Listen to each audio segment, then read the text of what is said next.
Hello again, it's Paul Tilley. Welcome to HN2130 Recruitment and Selection. Today we're going to have a look at Unit 6, which is Selection Methods.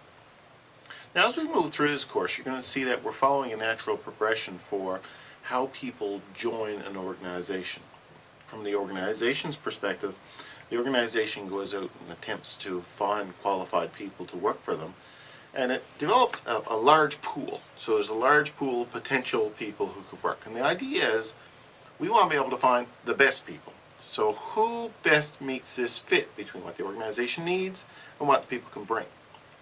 Unit 6, we're looking at this very initial stage of selection. We've gone out, we've gathered up a potential pool of people. Now we need to say, who amongst you is the best? This initial stage looks at a very coarse screening. How can we narrow down to people who potentially we could look at a little bit more? So first of all, we need to take a look at some of the key objectives of what we're going to look at in this unit. Let's take a look at the slide. After studying this unit, we're going to discuss the difference between employee screening and employee selection. We're going to distinguish between the various screening methods currently used today in industry. We're going to listen and explain the advantages and disadvantages of using common screening devices, including things like biographical data, application forms, resumes, interviews, work experience, and reference checks. We're going to discuss the legal and psychometrical status of each of these screening principles. We're going to take a look at the concept of resumes and what's important in resumes. And we're going to propose effective and multi-phase screening program. And we're going to define screening interviews, discuss screening interviews, and discuss the effectiveness of various screening interviews. First thing we're going to look at in this unit is the concept of screening and how it relates to selection. Screening is really the very first stage of the selection process. It involves looking at all of the applicants in a pool of applicants and determining which ones do not meet minimum qualifications. By identifying these, we can eliminate them from further consideration and focus our efforts on the selection process. That is, focus our efforts on determining who does meet and who meets it best. If you take a look at this slide here, figure 6.1 is a good identifier of what we're doing in this stage of the selection process. Screening, this initial screening that we're talking about in this unit, involves doing a bunch of things to the total pool in order to narrow the pool down very quickly. What are those bunch of things? Well, that's what we're really looking at here. Things like application forms, resumes, weighted blanks. These are all examples of tools that are rough cuts to be able to kind of very quickly narrow down the potential pool to people who we would further consider. Once we get that done, then we can move to a more complete or finer tuning of the potential pool of applicants by looking at things like employment testing and interviews and reference checks. Once we get that done, then we can go into kind of realistic previews for the jobs, or having people actually come in and try and see how they actually perform at work. And once we get that done, then we can help make a better decision, or we can improve the chances of making a better decision to selecting a candidate. The whole goal of the selection process is to try to make a good match between what we require and what the person can bring, so that we can have this nice linking together. It's a predictive tool because the people don't work for us yet. So when we go out and we actually do the screening, they're not working for us. We have no basis of which to judge. So we're using this tool as a predictor. We want to be able to predict, will this selection process that we're using give us a good indication of how the person will behave, act, do his work, her work on the job? And this is what we're trying to make a link. So we need to be able to make a link to a good selection tool would allow us to make a good prediction for future work. And the better the selection tool, the better predictive ability. That's important. In terms of determining the connectivity between the predictor and the actual result, we look at something called a false positive and a false negative. What a false positive is the result that we get if the predictor says, hey, this person is going to be really, really good at the job. However, we hire the person, and the person is not very good at the job. That's what's called a false positive. In other words, our predictive tool has said to us, yeah, this is the right person. The reality, however, is no, it's not the right person. So the predictor is positively saying yes, the reality is no. Now that's concerning for an organization, but an organization can get around that because when people are hired, they're on probation and they can be let go and measures can be taken very easily. Probably the biggest concern for organizations is the other indicator, and that's called a false negative. What a false negative is when our predictor comes and says, this person is not going to be a good candidate for the job. However, the reality is that that person would have been really, really, really good for the job. Our predictive tool told us no, when the reality was that, yeah, this would have worked. Now, organizations who make a mistake by not hiring the right person lose the potential that that person could have brought. And that's a big concern for organizations.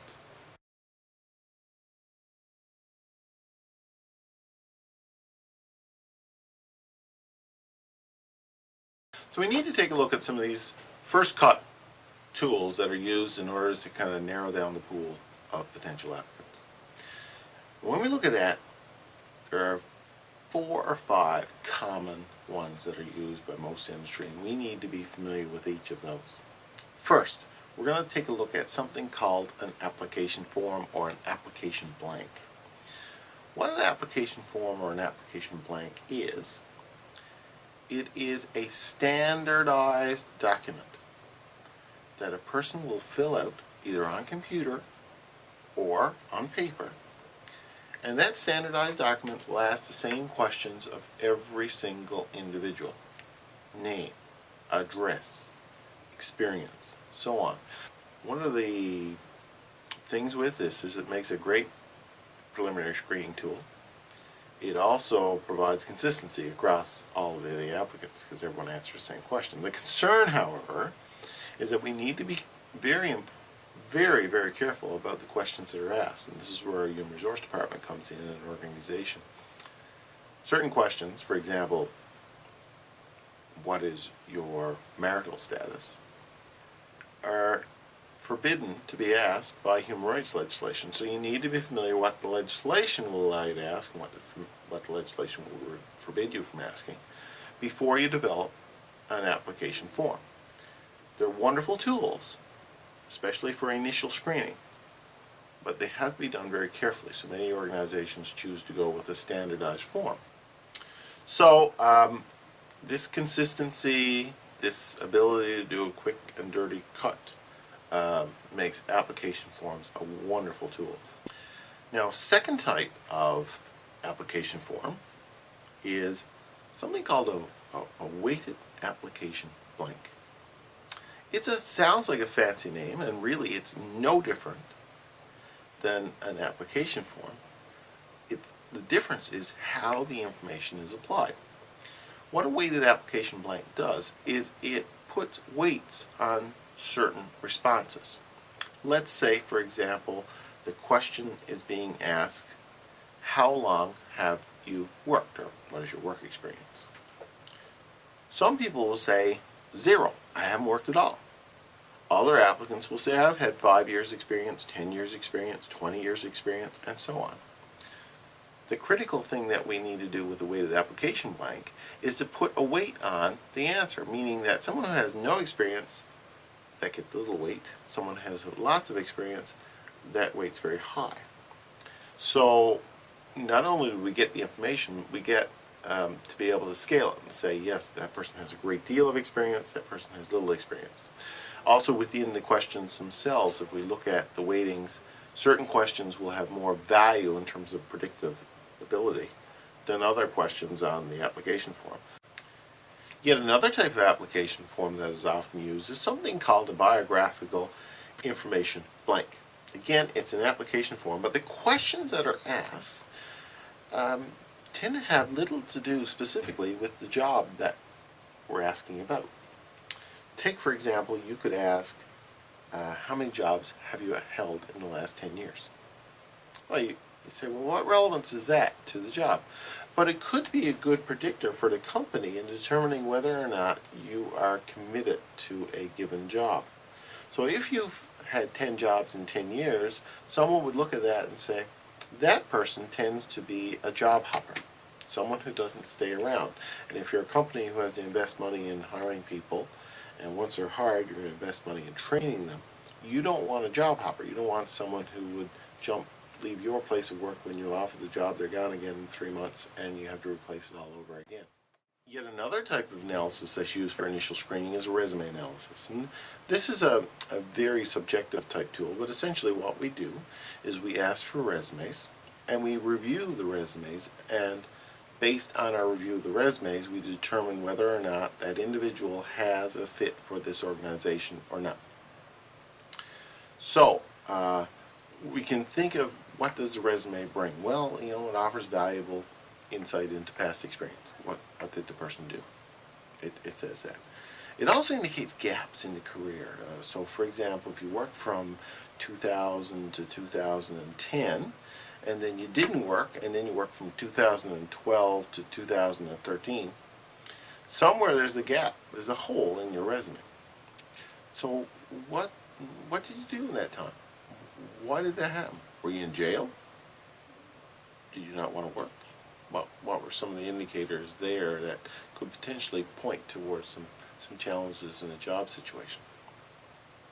The resume also, highlights achievements and interests and activities that a person does, which kind of is a good indicator of how that person will fit in an organization. It will also reveal whether a person's a self-starter or someone who needs a lot of hand-holding. So those are all issues that a resume will help define. The challenge with resumes is that they're all a little bit different. How they're laid out, what information they contain. So it's very difficult to compare apples with apples with apples as we look from one resume to another resume to another resume. However, they are used, they are useful, and we need some degree of skill whenever we use them in order to determine whether or not someone meets that basic qualifications for an initial screening. In terms of modern tools, we see a lot of initial screening done by computer these days. We're seeing a greater amount of it. This is because resumes are are scanned into a computer. The data is analyzed based on the computer. So what exactly is being done there? Well, essentially, anytime you bring a computer into it, you can analyze a bunch of information very quickly. That's the advantage of a computer. So the speed is there. We also have more objectivity with a computerized system than a human system. The computer will say, yes, you meet the requirement, or no, you don't, as opposed to the grayness that humans bring into it. It also allows for easier determining of a potential pool. A computer-based database of people is much easier to assess and determine than a manual database of people. And certainly, probably the key driver for a lot of this is that it cuts costs. The computers can do a lot of this analysis, and it saves a lot of time and energy for people. Yet another type of common tool that's used is the screening interview. Now, the screening interview is different than a selection interview, which is where you actually have an interview for a job. What a screening interview does is, sometimes they're called courtesy interviews, but someone walks into your office and you say, well, okay, let's sit down and have a little chat. That's a screening interview. The only thing that really happens there is you get a sense for the person's ability to fit. So you're going to look at their resume and things for their academic credentials, their knowledge, their skills and abilities. However, that little interview will give you an indication of, how does that person work? How does the person think? How does the person act? And that can be an important decision maker with regards to whether the person is considered for further analysis or not. As we get a little more deep into our screening analysis, we could also think about things like reference checks. What a reference check does is you phone up, you essentially contact the previous employer or someone who knows the individual who is under consideration. And what we need to do there is ask some basic questions of how was the person in the work environment when they work with you. And you're going to determine there the suitability and get a sense from the individual who's speaking to you that that person is a good fit for your organization or not.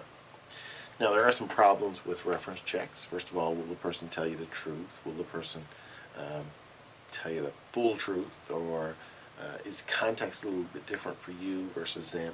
So there's some degree of uncertainty there, and most organizations are very concerned too about privacy. So we need to be able to concern ourselves when we ask questions, or we're asked questions in our previous employees, is how much can we reveal, what can we say, and are there consequences? Finally, in this unit, we kind of take a look at work exposure as a tool for determining whether a person is suitable or not. What a work exposure does is it brings a person into the work environment and it gets them to work within that environment, to simulate work within the environment. Our job there is to get a sense of whether a person fits, whether the person potentially has the skills to move this thing forward. So it's very contextual. Does the person work well within our organization? And that few days or day of work experience and exposure will help kind of determine whether or not that person will be able to be considered more and further by the organization. So that pretty well clues up this section. As I say, it's the initial screening. We're looking at our pool, and we're narrowing down our pool very quickly. So these various tools we've talked about here today are useful for narrowing down the pool very quickly.